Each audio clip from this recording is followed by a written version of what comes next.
สบายดีพ่อแม่พี่น้องกองฝ่ายเช่นเก่าเช่นเคยพ่อแม่พี่น้องทั่วประเทศลาวทุกๆคนที่ติดตามรับชมเบาสุตะแคดเสียงแคนลาววันนี้มารีวิวการผลิตแคนของพวกเราสั่งผลิตแคนเนาะคือข้าพเจ้าเองเป็นผู้ผลิตแคนพี่น้องขั้นตอนการผลิตแคนเบื้องต้นนี่เริ่มต้นทำอิฐเลยแม่นเฮาต้องได้ไปตัดไม้คือไม้ลบรอยนั่นแหละดีที่สุดคือไม้ลบรอยเฮาสามารถเฮ็ดแคนได้ดีเนาะไม้อื่นก็เฮ็ดได้คือกันระบบไม้เหี้ยไม้ปึกเนาะแต่ว่าไม้ดีที่สุดคือเฮาเคยเฮ็ดแล้วแม่นไม้ลบรอยแบบนี้เฮาได้ไปตัดไม้สร้างแคนเองก็บ่มีเนาะไม้ตัวนี้มีแต่ไปหาซื้อนำเขาปลูก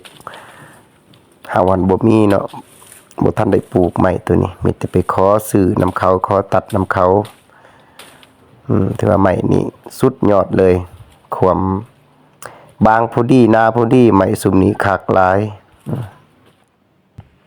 หลังจากที่ตัดแล้วปะไว้ตากปะไว้ประมาณเดือนปลาย2 เดือนนี่แหละต้องปะไว้ตากปะแบบนี้หลังจากนั้นเราต้องเอาทองเป็นทองลูกปืนยนต์สมัยสงครามเราเก็บไว้ตามพื้นดินตกค้างเรามาตีเห็ดลิ้นแคนถือว่าแข็งคักดีตัวนี้ตามประสบการณ์ของสร้างแคนอาจารย์เสริมเด้อตัวนี้และหลังจากนั้นเราต้องเอาไม้เนื้อแข็งเป็นแกนงามๆมาเฮ็ดเตาแคนเนาะเอาบ่มีเครื่องไผผ้ามีแต่อาศัยมีดผ่าแบบนี้ละเฮ็ดค่อยไปก็ยากหลายเนาะขั้นตอนการเฮ็ดเตานี่เอาบ่มีของเสียนบ่มีเครื่องไฟฟ้าเอามีดเอาผ้าเฮ็ดแบบนี้หลังจากนั้นเราจึงมาประกอบใส่เตาเลยเอาลูกแขนมาประกอบใส่เตาเลยแบบนี้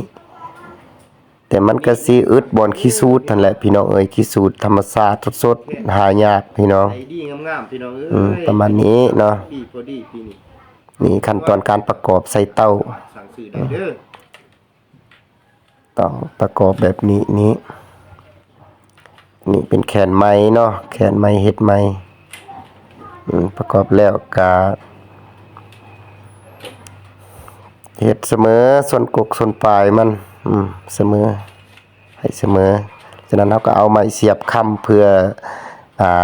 เสมอกันใส่แบบนี้บิดก็คอยเบิ่งจากนั้นเราต้องระบายสีใส่สีต้องเอาสีวานิชใส่สีสันสวยงามคักสีวานิชนี้เราต้องทาใส่เตาแขนเฮามันงามคักตัวนี้หลังจากนั้นเนาะทาสีแล้วกำลังทาสีอยู่ทาสีแล้วเฮามาเจาะหูนี้แม่นหูจับจากนั้นเฮาเป่าให้ลูกค้าฟังเบิ่งเพราะว่าแคนที่ลูกค้าสั่งเฮากำลังจะพากเฮาก็เป่าให้ลูกค้าฟังเบิ่งว่าเสียงโอเคบ่คันโอเคเราพากให้เลยหลังจากนั้นโอเคแล้วเฮาต้องมาห่อดีๆใส่แกะงามๆให้ลูกค้าอันนี้เป็นแผลกันแตกคือแกะกันแตกเนาะเวลาขนส่งจากนั้นเราต้องรีวิวแขนว่าแขนงามซำใดรีวิวให้ลูกค้าเบิ่งประมาณนี้เนาะความงามความสวยงามของแขนเฮาที่ผลิตออกมาแล้วหลังจากนั้นเราต้องห่อใส่แกะดีๆแบบนี้ต้องห่อใส่แกะดีๆแล้วก็ผากส่งนำขนส่งอนุสิทธิ์เลย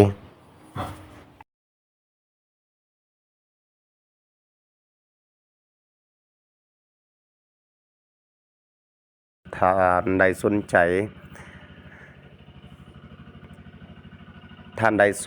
อยากได้แขนทางเฮาจัดส่งให้ทุกสาขาทั่วประเทศลาวเฮาเด้อ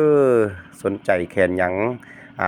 ติดต่อเข้ามาพี่น้องเฮาติดต่อเข้ามาที่เบอร์แอป0209321680 พี่น้องเฮาทั่วประเทศลาวเด้อท่านใดสนใจสามารถติดต่อเข้ามาได้พี่น้องเฮาสั่งซื้อมีแคน7กับแคน8เท่านั้นเด้อทางสร้างเฮาผลิตแต่แคน7กับแคน8และมักแคนลายหรือมักแคนสีธรรมชาติก็สามารถเฮ็ดได้สั่งเอาเด้อลูกค้าทั่วประเทศลาวเจ้าขอบอกขอบใจเด้อคลิปนี้พี่น้องผู้ใดที่ติดตามรับชมแล้วพี่น้องต้องขอบอกขอบใจผู้ใดสนใจสามารถคอมเมนต์เข้ามาสนใจ หลังจากนั้นสร้างแขนจะคอยตอบเอาเบอร์โทรให้ลูกค้า